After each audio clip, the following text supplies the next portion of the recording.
Tervetuloa taisteluosasto 20 loppubriefiin. Olen Jere Vainio, EASA ry:n jäsen ja pidän tämän loppubriefin.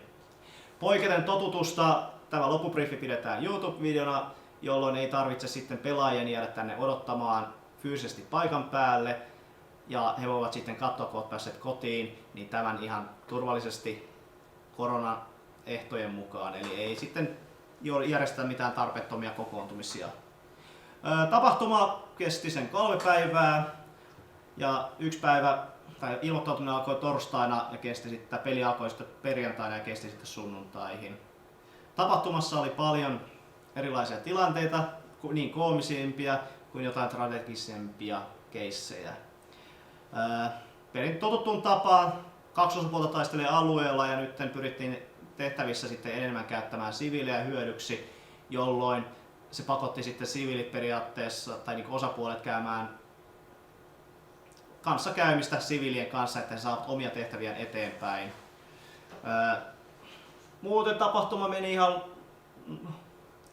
totuttuun tapaan ja perinteiset asiat, mitkä on aina ollut meidän tapahtumissa vähän ongelmana, niin oli aina tässäkin läsnä. Ja varmaan merkittävin on se, että pelin järjestäjä oli taas liian vähän siihen nähden, mikä oli työn määrä. Ja täten toivotaan, että tulevaisuudessa pelaajat aktivoituisivat osallistumaan pelin järjestämiseen siten, että he auttavat meitä esimerkiksi ilmoittautumisessa, kuten FLS-tiimi teki meidän kanssa. Kun otettiin ilmoittautumisia vastaan, niin he auttoivat meitä sitten kronotuksessa.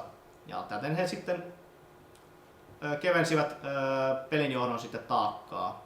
Kuten varmaan moni pelaaja huomasikin viimevuotisesta ja aikaisemmista tapahtumista poiketen, niin pelialue oli ihan eri muotoinen ja eri kokoinen kuin se oli aikaisemmin. Ja tähän syynä oli se, että me ei saatu Hämeenlinnalta alueita käyttöömme, johtuen siitä, että he ovat hyvin tarkkoja siitä, että miten niitä käytetään. Ja mukana oli myös sitten erilaiset haasteet yksityisteiden suhteen, jolloin meidän oli pakko tehdä jostain teistä off-game-alueita, koska niitä teitä ei saanut olla, niiden liikennettä ei saanut haittaamassa tapahtuman takia. Ja täten sitten esimerkiksi tämä yksi päätie tässä oli sitten niinku off-gamea, mutta ihmiset sai käyttää sitä siirtymiseen. Se mikä nyt ainakin tuli omalla itselläni mieleen oli se, että tulevaisuudessa pyritään esimerkiksi parantamaan ajoneuvojen merkintää siten, että esimerkiksi pelinjohto toimittaa kaikille ajoneuvoille merkintävälineet, jolloin saadaan osapuolten ajoneuvojen merkinnät paljon yhtenäisemmäksi ja sitten oikeaoppisemmaksi. Nyt siellä on ollut erilaisia virityksiä ihmisillä, muovipusseja ja muuta, että se oli välillä niin epäselvä sanoa, että onko tämä joku merkintä vai onko tämä vain joku romuauto. Ja sitten ollaan harkittu ajatusta, että panssaritorjuntavälineitä voidaan käyttää ajoneuvosta sillä ehdolla, että noi aseen panssaritorjuntavälineet on kiinteästi kiinni ajoneuvossa. Olkoon se sitten ampumatorni tai vaikka sitten auton kyljessä, mutta se pitää olla autossa kiinni.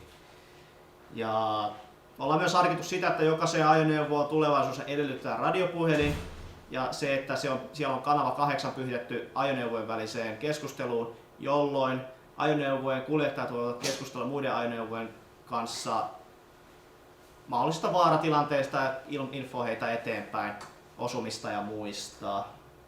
Ja myös ollaan pyritty, että ollaan huomattu, että hirveästi ollut sitä, kuten yleensä, että ihmiset ajavat hieman ylinopeutta, mutta tänä vuonna se oli parempi, koska me saatiin YK-osapuoli pelinjohdon työvälineeksi valvomaan pelaajien ajonopeuksia.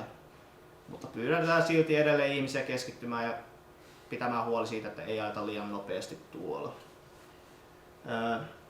Lippupisteitä tullaan pyrkimään, tai niiden sijaintia tullaan pyrkimään parantamaan siten, että ne eivät ole lähellä off-game-alueita, jolloin syntyy helposti väärinkäsityksiä ja taisteluita off-game-alueilla. Joten me pyritään nyt sitten tulevaisuudessa siirtämään ne paljon kauemmaksi off-game-alueista, koska niissä ei saa pelata.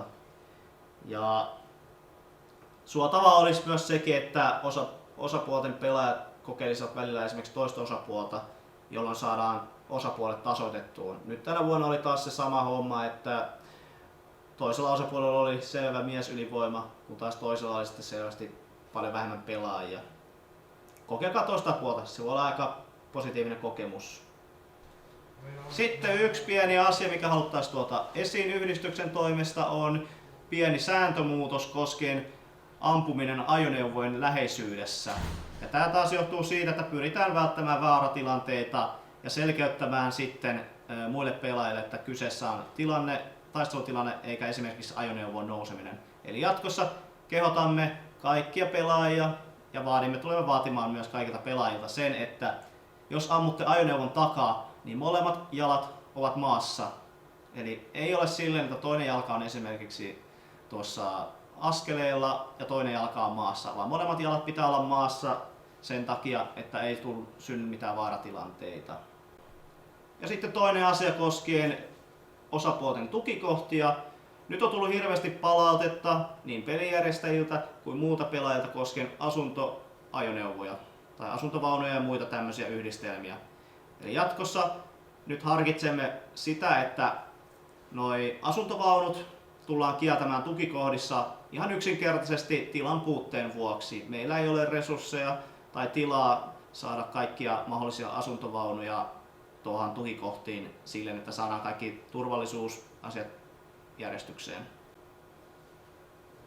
Pelin tapahtumasta ja sen juonesta nopeasti sitten tässä. Eli tapahtuma alkoi perinteisesti kahden osapuolen välisenä konfliktina ja alueella oli myös YK valvomassa, että molemmat osapuolet suorittavat tehtäviä kansainvälisten säädösten mukaan ja että eivät aiheuta turhaa haittaa siviileille. Ja siviilien tehtävä tapahtumassa oli luoda tunnelmaa ja olla osana osapuolten tehtävää. Ja täten sitten lisättiin tapahtumaan, että osapuolet voivat myös sitten harjoittaa pientä eläytymispainotteista peliä käymällä kanssakeskusteluita ja muuta kanssakäyntiä siviilien kanssa. Mukana oli myös ulkopuolinen taho Hölpöcorp United, joka suoritti erilaisia tehtäviä alueella oman etunsa eteen. Ja kyseessä on siis tämmöinen megaluokan korporaatio, kansainvälinen suuryritys. Ja tapahtuman edetessä Hölpöcorp sitten laajensi toimintansa ohjusteollisuuteen ja suorittivat sitten alueella ohjustestejä, jonka seurauksena sitten YK:n helikopteri tippui alueelle ja tästä sitten syntyi soppa, jonka seurauksena sitten osapuolet ja YK pyrkivät selvittämään, mistä tämä johtui ja miten tämä pääsi käymään ja miten tämä sitten ennaltaehkäistään tulevaisuudessa. Osapuolet keskittyivät sitten suorittamaan tuolla perinteistä lippujen valtausta ja alueen hallintaa liittyviä tehtäviä, eli ottivat lippupisteitä haltuun. Ja siellä oli molemmilla osapuolilla niin onnistuneita kuin epäonnistuneita yrityksiä, mutta se kuuluu asiaan. Ja pelin edetessä sitten huomasi, että osapuolten taktiikat alkoivat muuttumaan radikaalisti, jossa Pirkanmaa keskittyi hallitsemaan aluetta, niin kuin isompaa aluetta, kun taas Uusimaa sitten lopussa huomasi, että tästä ei tule mitään ja alkoivat suorittamaan poltetun maan taktiikkaa, niin he alkoivat systemaattisesti tuhoamaan sitten näitä lippupisteitä alueella. Ja lopputulos oli sitten tässä se, että sotilaallisesti Pirkanmaa hallitsi aluetta ja sai erittäin paljon itselleen reviiriä ja keräsi täten itselleen eniten pisteitä statuksessa. Kun taas Uusimaa keskittyi luomaan enemmän suhteita osapuolten kanssa, eli siviilit ja YK, niin täten he sitten keskittyivät enemmän tähän eläytymispainotteiseen pelityyliin.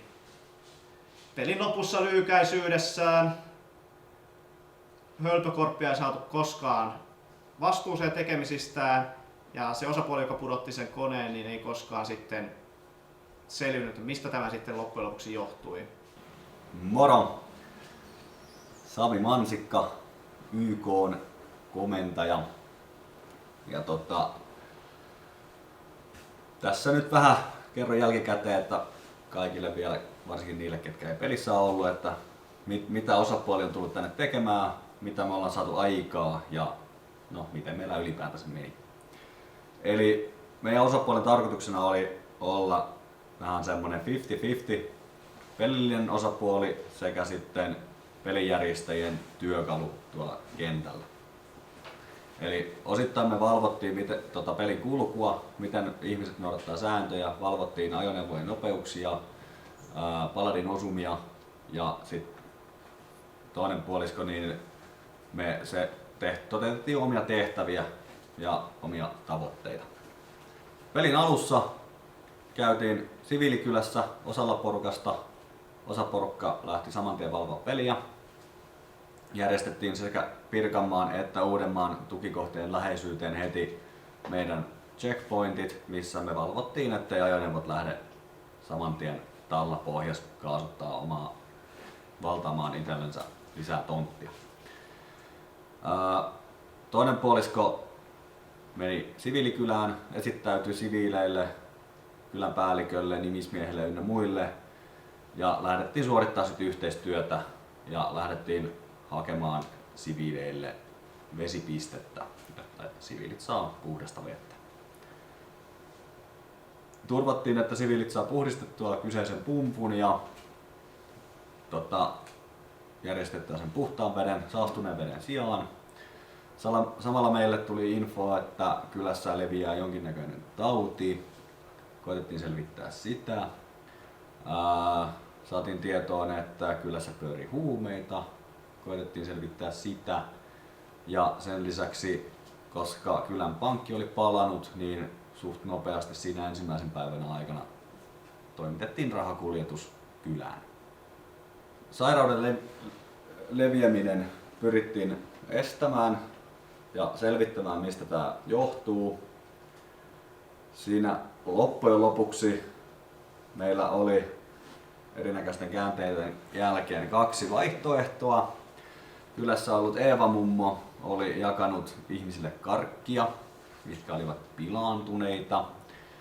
Tätä mietittiin, että olisiko se yksi vaihtoehto, mutta koska sen jälkeen kun me takavarikoimme Eeva-mummon herkut, niin sairastuneita ei tullut lisää, niin poissuljettiin Eeva-mummo epäilyistä. Tämän jälkeen meillä oli eräs toinen kultisti, kaapuäijä, meidän epäilyjen listalla, sillä saatiin tietää, että hän on jakanut jotain taikajuomaa ihmisille. No, lopputulemahan tässä oli se, että taikajuomasta saatiin näytteet. Ne osoittautui ihan puhtaiksi siitä taudista, mutta jotain omituista siinäkin oli. Kaapuäijä valitettavasti menehtyi jossain vaiheessa peliä ja myöhemmin huomattiin, että niin pitkään kuin kaapuäijä oli ollut YK:n kiinni otettuna, tämän jälkeen vapautettuna ja kuollut, niin sairastuneita ei ollut levitty, tarttunut enää, joten päädyttiin siihen tulemaan, että tämä kaapuäijä oli taudin aiheuttaja.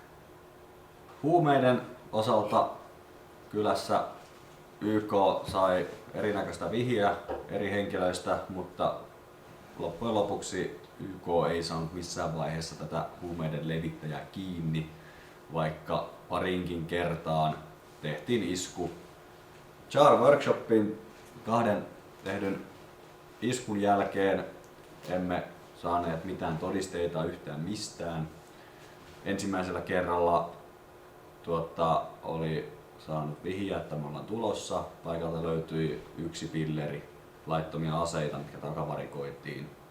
Mutta tämä ei sitten taas oikein juontanut mihinkään ja emme saaneet riittävästi todisteita jakelusta tai valmistuksesta.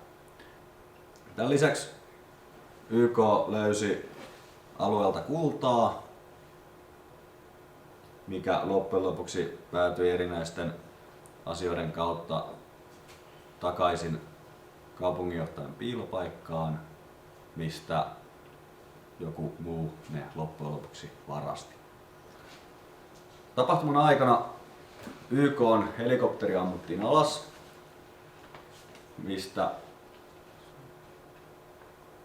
minkä vuoksi YK lähti pelastamaan meidän iskusta selvinnyttä pilottia. Hölbäkorpin avulla pilotti saatiin pelastettua ja tätä asiaahan lähdettiin saman tien tutkimaan, onko sen ampunut Pirkanmaa tai Uusimaa. Uusimaa oli hyvin avokätisesti näyttämässä saman tien heidän IT-aseiden kuntoa ja todettiin, että millään Uudenmaan IT-aseilla ei ole kopteria ammuttu alas. Pirkanmaa kieltäytyi heti alkuun IT-aseiden näyttämisestä ja erinäisten tapahtumien jälkeen, kun YK pääsi tarkastamaan kyseiset IT-aseet, nämä olivat sabotoitu ja räjähtivät lähes samanaikaisesti, kun YK pääsi paikalle. Tämän vuoksi YK:n kopteria ampunutta osapuolta ei pystytty millään tavalla todistamaan.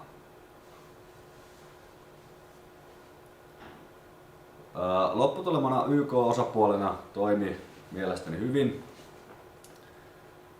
Aseita käytettiin aivan muutaman kerran voimankäytön ohjeistuksen mukaisesti ja pelissä huomasi selvästi, että YK:n läsnäolo rauhoitti varsinkin kaasujalkaa. Hyvät Uudenmaan pelaajat, Pirkanmaan pelaajat, siviilit, YK ja muut katsojat. Olen Uudenmaan komentaja Mikko Koho ja ajattelin, että käydään tässä ekaksi loppubriefin aluksi meidän taisteluajatus läpi, että muutkin saa kiinni siitä, miten meidän pataljona ajatteli taistella. Me oltiin jaettu taistelualue tämmöiseen imaginäärisiin kehiin, joista ensimmäinen on tiedustelu. Toinen on kuluttaminen, kolmas on pääjoukkojen taistelu, neljäs on uudelleen tiedustelu. Nämä kehät toimii saumattomassa yhteistyössä, eikä ne ole toistensa suhteen eriarvoisia, vaan ne on kaikki samanarvoisia. Eli tarkoitus on, että aluksi kopitetaan ensimmäisellä kehällä vihollisen liikkeet, toisella kehällä kulutetaan niitä, jos kuluttavia ryhmiä on, ja kolmannella kehällä tapahtuu pääjoukkojen taistelu, eli se varsinainen työ, mitä jääkärikomppaniat siellä kentällä teki. Neljäs kehä on uudelleen tiedustelu, eli sama tiedusteluryhmä, mikä raportoi ensin vihollisen liikkeen, raportoi myös vihollisen tappiot ja vihollisen mahdolliset vahvistukset ja muut. Eli seurataan käytännössä, lasketaan koko ajan sitä, kuinka paljon meillä on vihollista vastassa. Ja sen lisäksi meillä oli epävirallinen 5. kehä, eli metapeli, koska me tiedettiin, että tässä pelissä jälleen kerran siviilit tulee olemaan tärkeässä roolissa, niin pyritään heti alusta lähtien ottamaan niistä koppeja ja niiden kautta edistämään omaa peliä. Meillä oli alusta lähtien selvää, että me ollaan alivoimainen osapuoli, eli meidän täytyy kompensoida tätä jotenkin. Käytännössä kun nähtiin kartta, tehtiin päätös, että unohdetaan alkuun noi pisteet, koska niitä on liian paljon valvoa ja meidän suurin haaste oikeastaan koko pelin aikana oli, että meidän tukikohdan alueelta täältä ei ollut mitään pääsyä tänne, koska suurin osa meidän autoista oli sellaisia, jotka ei ole tiekilvissä, eli ne ei voineet käyttää tätä päätietä, eli tässäkin on parin sadan metrin matka, mikä pitäisi päätiellä ajaa. Ainut reitti meille tänne etelään oli helikopterikuljetukset, joita ei ollut tarpeeksi, sekä sitten täältä kiertää todella kaukaa, niin kaukaa, että mun käsi menee tuonne lattian alle ja tulee tänne takaisin. Niin, että round trip tähän pisteeseen takaisin pelialueelle meidän tukikohdasta oli yli tunnin. Niin käytännössä me jouduttiin tekemään heti alkuun kartan nähtävän päätös, että me vähän niin kuin käytännössä unohdetaan tämä alue, me korkeintaan häiritään siellä tiedustelujoukoilla ja sitten tarvittaessa kerätään yhtä isoa operaatiot varten sinne alueelle iso joukko, käytännössä koko pataljoona. Taisteluajatusta sovellettiin siten, että heti pelin aluksi levitettiin tiedusteluverkko, jota ei valitettavasti saatu ihan ajoissa paikalle, koska aikajänne oli niin kireä ja osa niistä sitten pölähti saman tien, koska Pirkanmaalla oli täysin sama ajatus ja tiedustelijat löysivät toisensa paradrop-paikoilta ja katselivat toisiaan hetken hölmistyneenä ja kylmäsivät sitten toisiaan iloisesti sinne teidän poskiin. No, ainakin saatiin ekat kähyt äärimmäisen nopeasti aikaiseksi. Ensimmäisenä päivänä hakattiin seinää päätä tässä Pirkanmaan kanssa, joka onnistui erittäin ansiokkaasti työntämään meitä tänne koko ajan taakse ja käytännössä jouduttiin taistelemaan vahvempaa mekanisoitua osapuolta vastaan tässä avoimella, mikä niille omitta maastoa. Ja siinä kyllä pakko sanoa, että Pirkanmaan veti todella hyvin. Saatiin jonkun verran siellä asioita aikaiseksi ja meille huomattiin heti alusta erityiseksi ongelmaksi muuttuu tämä päätie, jota meidän osapuoli kutsui MSR Greeniksi eli Mikeura Greeniksi. Ja siinä se ongelma oli, että meillä ei ollut tarpeeksi PST-kykyä, jotta me oltaisiin voitu torpata se pelkillä PST-miehillä, koska sitä ei voinut miinottaa. Käytännössä sen tulppaaminen olisi vienyt liikaa meidän voimia ja sieltä vuoti sitten oikeastaan koko pelin ajan tänne meidän selustaan vastustajan autoja, mitä me ei käytännössä voitu pysäyttää. Ensimmäinen ilta kähistiin siinä tosiaan, tiedustelijat sai sitten loppujen lopuksi pelin käyntiin täällä ja valvoi näitä uria ja otti pisteitä sen verran kuin voitiin. Heti ensimmäisenä iltana metapeli lähti kulkemaan hyvin.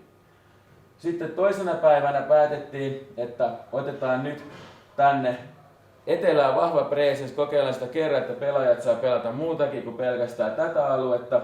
Ja käytännössä heti 8 alkaen kelkottiin koko pataljoona tänne pudotuksilla ja suojattiin se sitä ennen tiedusteluryhmillä, jotka lähti jo aamion aikaan liikkeelle.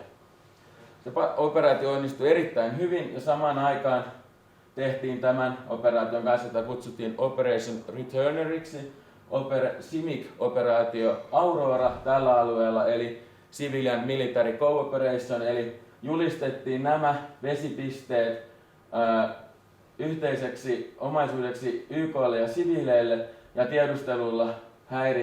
tiedusteluryhmien häirintäiskuilla häirittiin vihollisen toimintaa tällä alueella.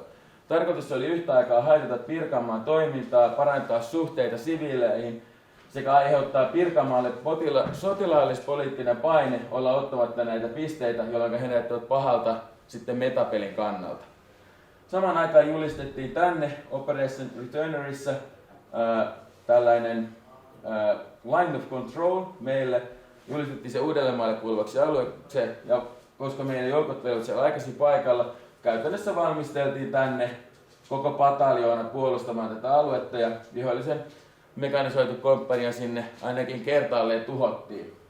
Pataljoona evakuoimista alueelta harkittiin, kun alkoi näyttää siltä, että ei pysty sitä loputtomiin pitämään, koska logistiset yhteydet olivat niin hankalat tänne tukikohtaan, tosiaan edelleen tunnin reissu edes takaisin vähän päälle. Harkittiin tosiaan pataljoonan vetämistä, mutta päätettiin jättää se sinne mentaliteetilla, pojat saa pelata. Ja hyvä köyhyhän siellä tulikin. Toivottavasti oli erittäin hauskaa myös Pirkanmaan pelaajilla, koska Uudenmaan pelaajat ainakin näytti täysin rinnoin. Siinä oli käytännössä 2 ekaa päivää. Sitten eilen tehtiin vähän niin kuin sama toisinpäin, eli lähdettiin hakemaan täältä suurin piirtein koko pataljoonan voimin rintamaa, ja sitten täältä vesipisteiden kuivuttua, niin siirrettiin sitten tiedustelulla voimia tänne. Tästä toisesta päivästä mulla on itselläni varmaan meidän pataljoonasta huonoin kuva taistelevien joukkojen kannalta, koska silloin jouduin pelaamaan itse tosi paljon tätä metapeliä, mistä saatiinkin paljon hyötyjä, ja sitä kautta saatiin tänne ennen kaikkea luutua uutta peliä kaikille, sekä sitten saatiin edistettyä todella vahvasti omia asioita metapelissä, ja onnistuttiin sitten muun muassa loppujen lopuksi meidän siviiliyhteistyökumppaneiden VKJ:n tai siis Igoreiden kanssa nappaamaan vihollisen komentajan Mika Haapanen, ja kuulusteltiin hänet ja luovutettiin YK:n siviilioikeudelle sitten. Käytännössä tätä operaatiota kutsuttiin silloin nimellä Amber Light, ja siinä oli tarkoituksena tosiaan ottaa tämä alue haltuun ja lyödä tänne tulppa, mutta koska tämä alue on niin laaja ja meidän joukot on niin harvoja, että sinne meinasi koko ajan jäädä aukkoja tai sitten ei jäänyt reserviä ollenkaan. Ja edelleen oli ongelmana, että tämä pääura täältä vuoti koko ajan joukkoja meidän selustaa, jotka puuroutti sen, että ei saatu sinne kunnollista rintamaa aikaa, ja oltiin edelleen vähän perässä niissä pisteistä, mutta tosiaan ei välitetty niistä pisteistä oikeastaan missään vaiheessa ennen tätä viimeistä päivää, koska todettiin, että me ei niillä pisteillä voida pärjätä, vaan pelataan metapeli ja muut tehtävät niin hyvin loppuu, että käytännössä saadaan sillä pataljonan taistelu onnistumaan. Ylempi johtoporras, prikaatin esikunta, myös linjasi meille, että tämä on ihan ok ja näin voidaan tehdä, ja että turha meidän on sitä vettä kerätä, jos joukoilla ei ole jano. Sitten viimeisenä päivänä huomattiin, että nyt syntyy aukko. Kumpikaan osapuoli ei saanut sen sateen takia omia joukkojen aikaisin liikkeelle tälle alueelle. Niin yöllä eräs ansiokas mekanisoidun komppanian, toisen panssarikerykomppanian ryhmä kävi täällä kääntämässä käytännössä kaikki pisteet meille. Ja meillä oli vielä semmoinen etu niissä pisteissä, että hyvien siviilisuhteiden takia saatiin niistä isommalla kertoimella pisteitä. Ja sen lisäksi siviilit kävi, vesipojat, asentamassa meille sinne suodattimia, joilla saatiin tuplattua niistä pisteitä ja päästiin kunnolla taka-ajoon. Sitten Meidän onneksi hyvien YK-suhteiden ansiosta YK sulki tämän uran, jolloin saatiin aluetta kavennettua sen verran, että selusta oli turvatumpi ja päästiin molempien komppanioiden, eli jääkärikomppania ja passijääkärikomppania yhteisellä hyökkäyksellä saatiin tänne alueelle riittävä kaos, että pystyttiin erilaisilla ryhmillä, siellä oli tiedusteluryhmiä ja jääkäriryhmiä ja mekanisaatioryhmiä sekä huoltoryhmä, tuhos nämä respapisteet Alfa, Bravo, Charlie, jolloin vihollinen ei pystynyt näiltä respaamaan, heidän respamatka piteni ja tuotiin oma rally point jopa Uskaliaan lähelle tänne alueelle, niin saatiin näin puurotettua vihollisen hyökkäys, koska he eivät saaneet sinne omia joukkoja paikalle. Ja siinä vähän huomasi, että Pirkanmaalla ehkä pikkasen selkä katkesi, koska sitten huomattiin, että täältä ei enää uudet joukot virranneet takasalueelle ja saatiin viimeisillä tunneilla kaikki pisteet vallattua ja sitten näillä saatiin pisteet juuri ja juuri kiinni, mutta rehellisyyden nimissä on sanottava, että jos Pirkanmaa olisi samalla voimalla kuin me puskenut loppuun asti, niin olisi kyllä hyvinkin voinut kääntyä toisinpäin. Käytännössä ehkä neuvoni näihin peleihin on itse monesti näillä viimeisillä tunneilla saavuttanut huomattavia etuja, jos on näissä johtohommissa ollut ihan vaan sillä, että klassinen sanota it ain't over until the fat lady sings. Vielä pari huomiota tuli mieleen tästä meidän valmistautumisesta ja tämmöisestä, ei niinkään siitä mitä tapahtui kartalla, vaan mitä tapahtui päiden sisällä hyvin pitkälti. Taisteluajatus oli vähän monimutkaisempi kuin toi, mitä äsken sanoin, eli meillä ensimmäisiä tärkeimpiä kohtia oli moraali. Tiedettiin, että ollaan reilusti takamatkalla numeroissa, että vastustajalla on paljon enemmän miehiä, niin lähdettiin siitä, että moraalin pitää pysyä korkealla ja huollon pitää toimia. Eli käytännössä numeroilla ei ole merkitystä, vaan sillä päivän aikana suoritetuilla taistelutehtävillä on. Eli jos yksi mies pystyy toisella puolella suorittaa 3 taistelutehtävää päivässä ja toisella puolella 5, niin vaikka toisella sillä, mikä suorittaa 5 tehtävää päivässä, olisi vähemmän miehiä, niin se kokonaismäärä, kuinka monta kertaa käydään onnistumassa kentällä, on korkeampi. Ja meidän oikeastaan koko taistelutus tähtäisi tähän, että saadaan se pidettyä mahdollisimman korkeana. Ja siitä on pakko kiittää meidän Uudenmaan äärimmäisen sinnikkäitä pelaajia, jotka kerta toisensa jälkeen jakso lähteä sinne kentälle ja meni ja teki täysin oikeita asioita. Meidän pelaajat oli ihaltavan kurinalaisia, siviilejä ja YK:ta ei ammuttu kertaakaan koko pelin aikana, ainakaan niin, että se olisi meille tuonne houkuille kuulunut, esimerkiksi siviilen tai YK:nkaan kautta. Ja sitä on pakko ihailla, että meidän pelaajat todellakin teki tämän mahdolliseksi. Houkuilla me tehdään juttuja, mutta pelaajat on se, mikä me tarjotaan mahdollisuus, ja pelaajat todellakin käytti sen. Ja vielä sanottava se, että äärimmäisen iso kiitos myös vastustajalle, koska ilman heitä tämä peli ei olisi ollut mitään. Ja toivottavasti heillä oli hauskaa. Ja toivottavasti Pirkanmaa myös tietää, että tässä oli ehkä pikkasen onneakin meillä matkassa, että tämä pelitulos oli niin tiukka, että se olisi voinut kääntyä kenelle vaan. Ja loppujen lopuksi eihän tässä ole kyse siitä, ketä voitti, vaan siitä, kenellä oli hauskinta. Kiitos ja nähdään ensi vuonna toivottavasti. Hyvää päivää, mun nimi on Mika Haapanen. Toimin Pirkanmaan osapuolikomentajana ja olen tällä hetkellä hallintotuomioistuimessa odottamassa tuomioon mahdollisista sotarikoksista. Tapahtumakulusta 0900 pataljoona oli taisteluvalmiina perjantai-aamuna. Aloitettiin 3 lauralla hyökkäys 3 eri komppanialla, 2 mekanisoitua ja 1 jalkaväkikomppania. Tiedustelu aloitti vahvasti tapahtuman ajan. Suuri kiitos siitä heille.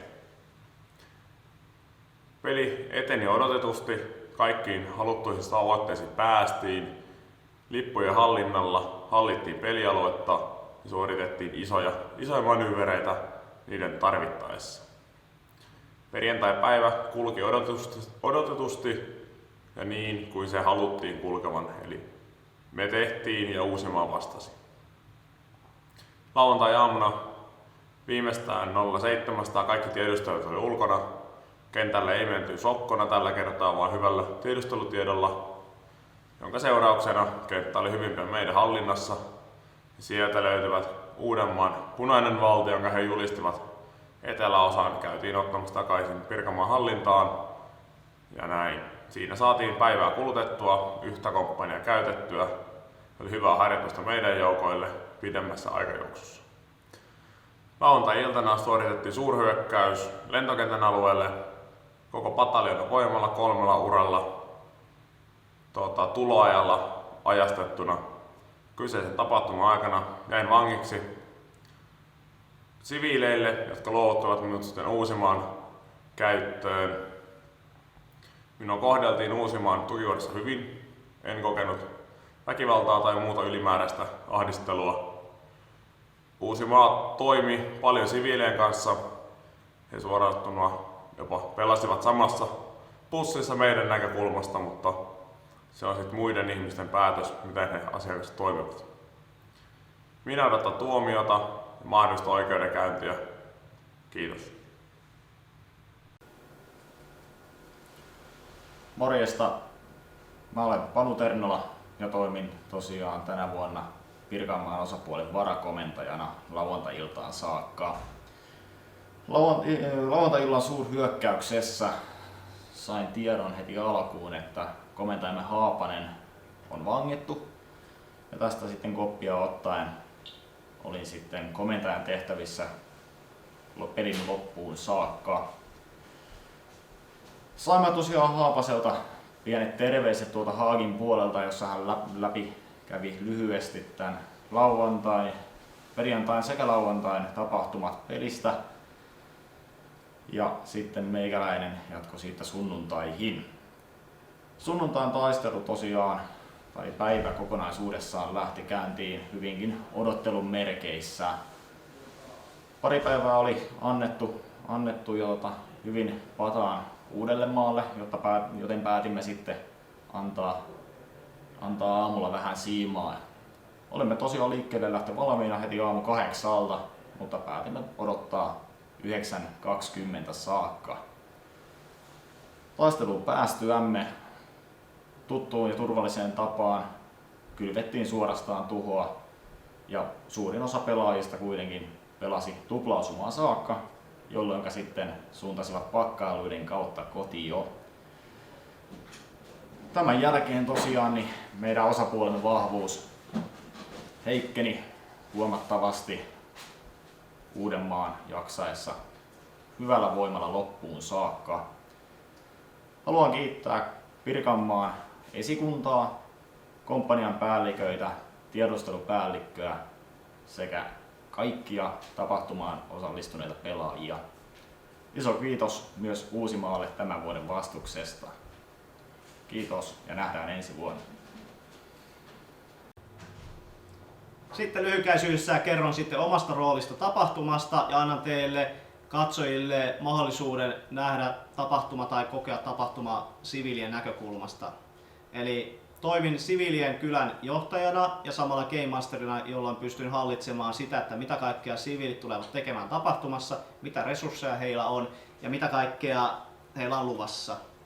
Ja sanotaan näin, että alussa ideana olisi, että siviilit ovat pieni yhteisö, jotka pyrkivät elämään kriisin keskellä, ajaen omaa etuaan ja selvitäkseen päivästä toiseen. Alussa kaikki meni hyvin ja kaikilla oli paljon tekemistä ja tuntui, että siviileillä oli aika paljon positiivisia kokemuksia tästä eläytymispainotteisesta pelistä.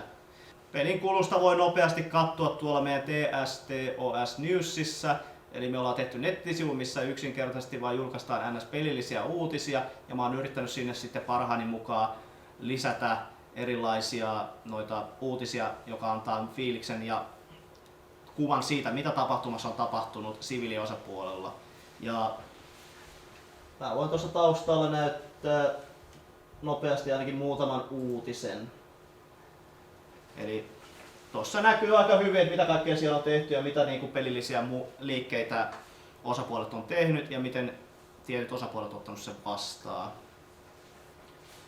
Ja tapahtumassa sitten lyhykäisyydessään siviilit olivat jakautuneet osittain vähän niin kuin 2 porukkaan, mutta kaikilla oli hyvät välit.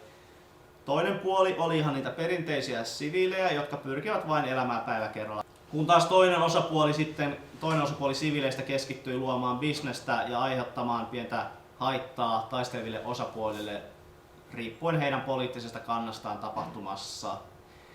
Meillä oli aika paljon erilaisia hienoja rooleja siellä ja kaikki muistavat ja ovat nähneet tämän legendaarisen Eeva-mummon tuolla kentällä, joka on aiheuttanut erittäin paljon positiivisia iloisia reaktioita pelaajissa. Ja voisin sanoa, että hän on varmaan meistä näistä roolihahmoista kaikkein muistettavin. Oma rooli ja tarinallisesti pyrin luomaan, että siviileillä on erilaisia tehtäviä, missä he pyrkivät esimerkiksi löytämään resursseja omalle osapuolelleen kappaamalla pisteitä toiselta osapuolelta niin, että keskustellaan muiden osapuolten kanssa, että esimerkiksi saataisiinko me tämä vesipumppu meille käyttöön, jonka seurauksena sitten osapuoli menettäisi yhden kontrollipisteen, mutta siviilit saisi siitä pisteitä. Niin tämä oli tämmöistä neuvottelutaktiikkaa ja YK oli meitä siinä auttamassa aika paljon. Pelin edetessä sitten huomasi, että alkoi ihmiset selvästikin ajamaan omaa etua tai oman pienen porukkansa etua ja lähtivät sitten tonne enemmän tutkimaan ja tekemään asioita. Lyhyesti voisin sanoa sitten, että siviiliosapuolella oli paljon tämmöistä kauniita rohkeat meininkiä, oli draamaa, nopeita tilanteita, erilaisia konflikteja, mitä sitten pyrittiin selvittelemään pelaajien kesken. Yksi varmaan muistettavin tapahtuma oli se, että YK raidasi tuon Char Workshopin autotallin samalla kun siellä autotallissa oli hirveät pippalat pystyssä. Ja sitten kun YK oli sen raidannut ja ottanut kaikki laittomuudet talteen, kuten huumeet, laittomat aseet ja muut, niin, ja ottivat kaikki paikalla olleet siviilit kiinni, jotka näyttivät syyllisiltä tähän näin. Tästä sitten johtui se, että siviilit ottivat siitä itseensä ja aiheuttivat sitten seuraavana aamuna YK:n käskynannossa pienen mellakan ja vaativat vapauttamaan vangitut siviilit ja palauttamaan kaiken varastetun omaisuuden henkilöille, joille se kuuluu. Tilannehan sitten kärjistyi totuttuun tapaan sitten pieneksi tappeluksi, jonka seurauksena muutama siviili haavoittui, osa siviileistä antautui heti ja osa siviileistä lähti karkuun. Ja täten sitten YK:lla joutui sitten metsästämään näitä epäilyttäviä siviilejä. Omasta roolihahmosta eli tästä yhteisön johtajasta voisin kertoa sen verran. Alussa olin ajamassa yhteisön etua ja kun kriisi kärjistyi, hahmoni alkoi pikkuhiljaa ymmärtämään, että tämä ei ole paikka, missä mä haluan olla, jonka seurauksena hän alkoi sitten miettimään alueelta lähtöä, jolloin oli aika sitten alkaa kaivamaan omat pienet säästöt, jotka on kyläläisten hiellä ja verellä tienattu, mutta väärin otettu itselleen. Ja sitten kun niitä yritti sitten niitä omia kätköjä löytää, niin sitten ilmeni, että muut siviilit onkin näköjään ollut valppaana ja on löytänyt niitä muuta, jonka seurauksena sitten olen yrittänyt saada sitten nämä varastetun omaisuuden takaisin keinoilla millä hyvänsä ja olen yrittänyt tehdä erilaisia diilejä osapuolten kanssa. Ikävä kyllä tilanne kyllä meni siihen suuntaan, että jossain vaiheessa kylänjohtaja katosi kylästä ja lähti sitten hakemaan näitä kätköjä, mutta joutui sitten Pirkanmaan kynsiin ja he alkoivat vaatimaan kultaa itselleen, jonka seurauksena sitten hahmoni joutui sitten keksimään erilaisia diilejä näiden Pirkanmaan taistelijoiden kanssa niin, että he päästävät esimerkiksi minut elossa pois ja sitten, että mä saan mahdollisimman paljon sitä omaa omaisuutta takaisin, että voi lähteä alueelta pois. Sitten ei mennyt kauan, kun sitten YK tuli paikalle ja tilanne kärjistyi. Sitten aloin tekemään muuta diiliä. Aloin lupailemaan YKlle huumedealerin sijaintia ja muuta ja lupaamaan vaikka mitä ja tätä, vaan siksi, että he suojelisivat mun henkeä, koska selvästi kyläläiset oli vähän suuttunut muuhun, koska mä olin hävinnyt ilmoittamatta mitään ja kylässä oli huhuja varastetusta kullasta. Siinä vaiheessa kun kultaa lähdettiin sitten poimimaan tuolta lammen pohjalta sukeltajan toimesta, niin hahmoni oli hiffannut sen, että tässähän on kusetuksen maku ja ne oli lähtenyt sitten karkuun. Sukeltaja oli lähtenyt toiselle puolelle rantaa hahmoni kullan kanssa, jonka seurauksena sitten hahmoni suuttui ja lähdin sitten hänen perään uimalla. Mutta en päässyt pitkälle, kun sitten puolessa välissä järveä sitten hahmoni ammuttiin selkään ja hahmoni katosi veden alle, kunnes sitten ilmestyi viimeisenä päivänä toivoin, että hän olisi päässyt helikopterilla ulos, mutta jäi sitten loppujen lopuksi YK kynsiin ja täten kautta sitten joudun todistamaan sitten YK oikeudenkäynnissä sitten tätä huumedilleria vastaan.